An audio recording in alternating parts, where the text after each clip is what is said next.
Morning दोस्तों, ये है सावा का चावल जो आज के व्रत में खाया जाता है और ये यूपी बिहार में बहुत इजीली मिल जाता है, लेकिन हमारे यहाँ ये बहुत मुश्किल से मिलता है, सिर्फ इसी फेस्टिवल पे मिलता है।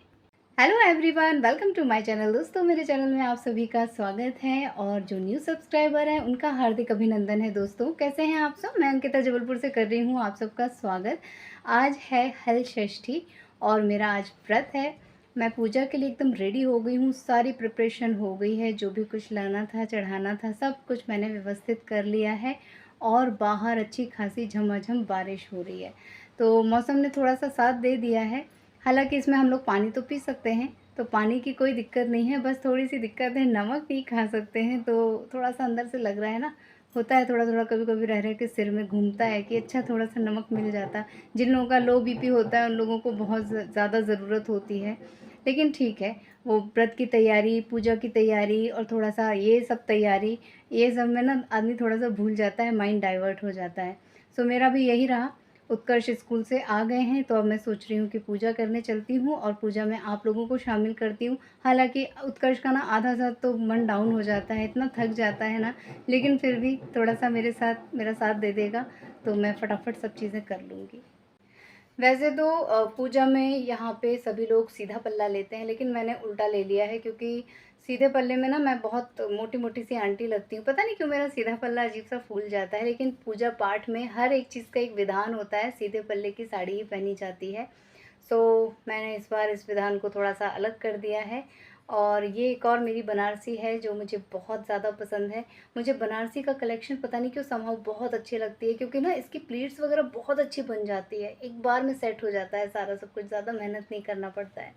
तो मैं पूजा करके फिर आप लोगों से मिलती हूँ।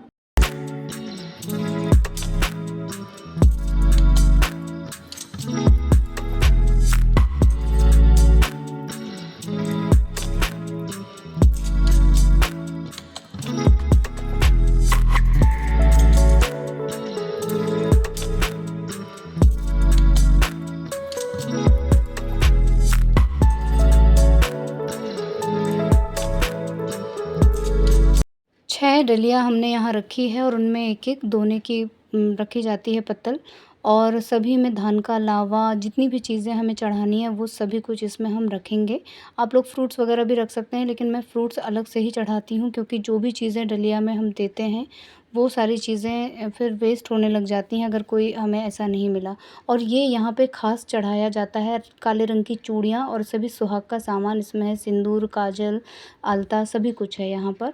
तो जितनी भी सुहाग की चीज़ें होती हैं वो सारी इसी पाउच में है। अलग से मैंने चूड़ी बिंदी लगा ली है और सभी चीज़ें ऑलमोस्ट बाँस के डलिया में ही रखी जाती हैं। सो मैंने अपने हिसाब से सारी तैयारी कर ली है। और ये जो है ना हल षष्ठी माता हैं, इसमें शंकर भगवान, गणेश जी, कार्तिकेय जी सभी लोग हैं। और ये पलाश है दोस्तों, पलाश के नीचे ही इसकी पूजा होती है। तो ये पलाश का पेड़ तो मुझे नहीं मालूम कहाँ है, लेकिन हाँ, हम लोग घर में ही इसे मंगा लेते हैं। ऑलमोस्ट सभी महिलाएं घर में मंगा लेती हैं और जो है इसके नीचे इसी के पास बैठ के पूजा करते हैं।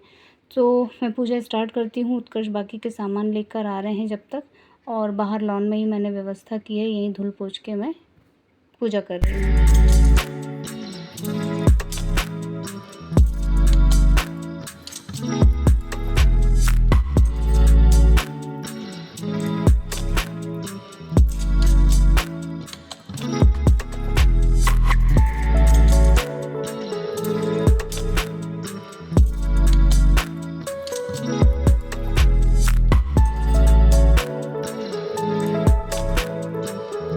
हर साल मैं इसे मंदिर में ही करती हूँ अपने नीचे, लेकिन इस बार जन्माष्टमी की तैयारी वहाँ पे चल रही है तो सारा सब कुछ अरेंजमेंट में वहाँ फैला हुआ है। सो मैंने सोचा इसे अलग से ही कर लेती हूँ और एक-एक चीज़ बस इसी तरह मैं चढ़ाती जाऊँगी। और सबसे बड़ी प्रॉब्लम होती है कि मैं ये सारी चीज़ें किसे दान करूँ? सभी डलियों में टीका, चंदन सब कुछ कर दूँगी।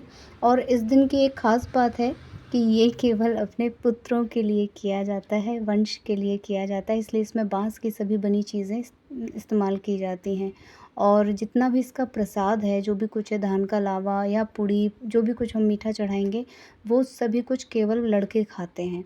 सो ये आप लोग समझ ही रहे होंगे कि जिनके घर में लड़कियां होती हैं उनको कितना ख़राब लगता है। लेकिन हम लोग अलग से भी प्रसाद वगैरह चढ़ाते हैं जिसे हम ले सकें, हमारी बच्चियां ले सकें। आज के ज़माने में लड़के लड़की सब बराबर माने जाते हैं, लेकिन जो ट्रेडिशन है, जो पुरानी परंपराएं हैं, जो मान्यताएं हैं, इवन इस कथा में भी यही लिखा है कि पुत्रवान हो, आपका वंश आगे बढ़े और ये सारी चीज़ें। और हर पूजा पाठ में कथा पढ़ने का तो एक अलग ही विधान होता है। सो कथा मैं पढ़ रही हूँ और सुनने का काम उत्कर्ष जी कर रहे हैं।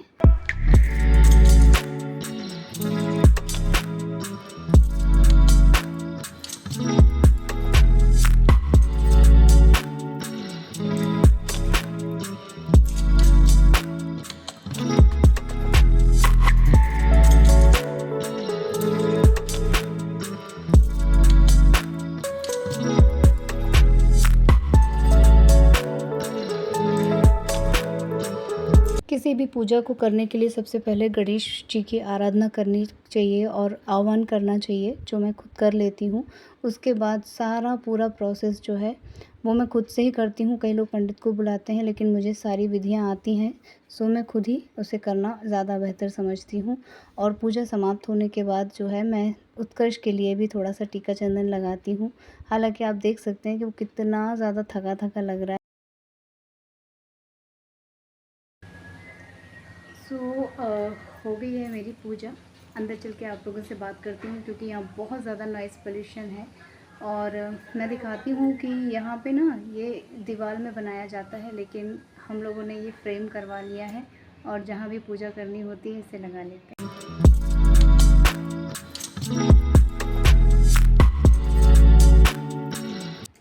सो हम लोग पूजा करके आ गए हैं और सबसे पहला काम उत्कर्ष बाबू ने किया कि फटाफट अपने कपड़े बदल दिए, क्योंकि कुर्ते में बड़े अनकंफर्टेबल हो रहे थे। एक्चुअली में पानी गिरा ना तो और ज़्यादा उमस हो गई है, तो थोड़ा सा मुझे भी घबराहट होने लगी थी। सिर पूरा भीग गया, अजीब सा उमस उमस सी लगने लगी है।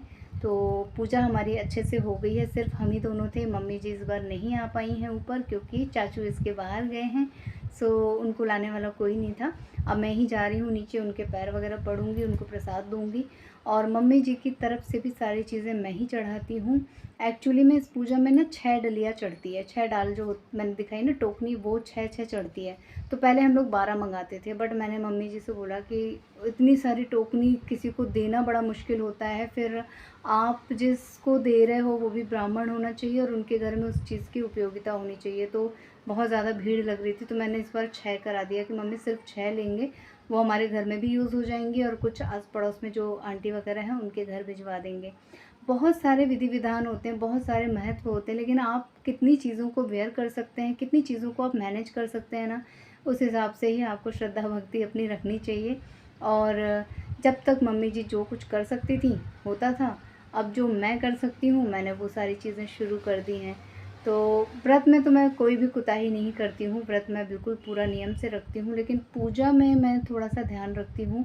समय इसका दोपहर के टाइम होता है, लेकिन मुझे पूजा करते करते शाम के 5 बज गए, तैयारी करते करते 5 बज गया।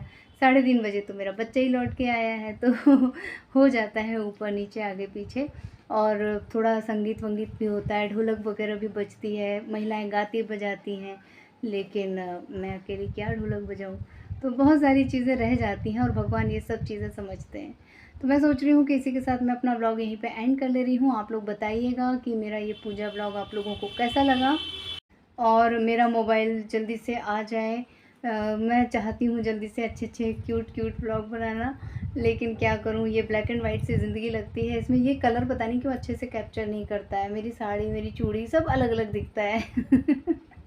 खैर चलो, इसके भी मज़े उठाते हैं। और थैंक यू, आप लोगों ने प्रीवियस व्लॉग में मुझे इतना सपोर्ट किया है। और अपनी अपनी चीज़ें भी आप लोग जब शेयर करते हैं, आप लोगों की मेमोरी, आप लोगों के डिवाइस के साथ, या कुछ भी आप लोगों की अपनी प्रिय चीज़ जब ख़राब हो जाती है तो आप लोग क्या फ़ील करते हो, तो पढ़ के मुझे बहुत अच्छा लगा। पता नहीं क्यों समहाउ, और अजीब सी ना मन में उथल पुथल हो गई कि मेरा भी डिवाइस जल्दी से आ जाए मेरे पास। वो सारी फीलिंग्स मुझे भी होने लग गई थी।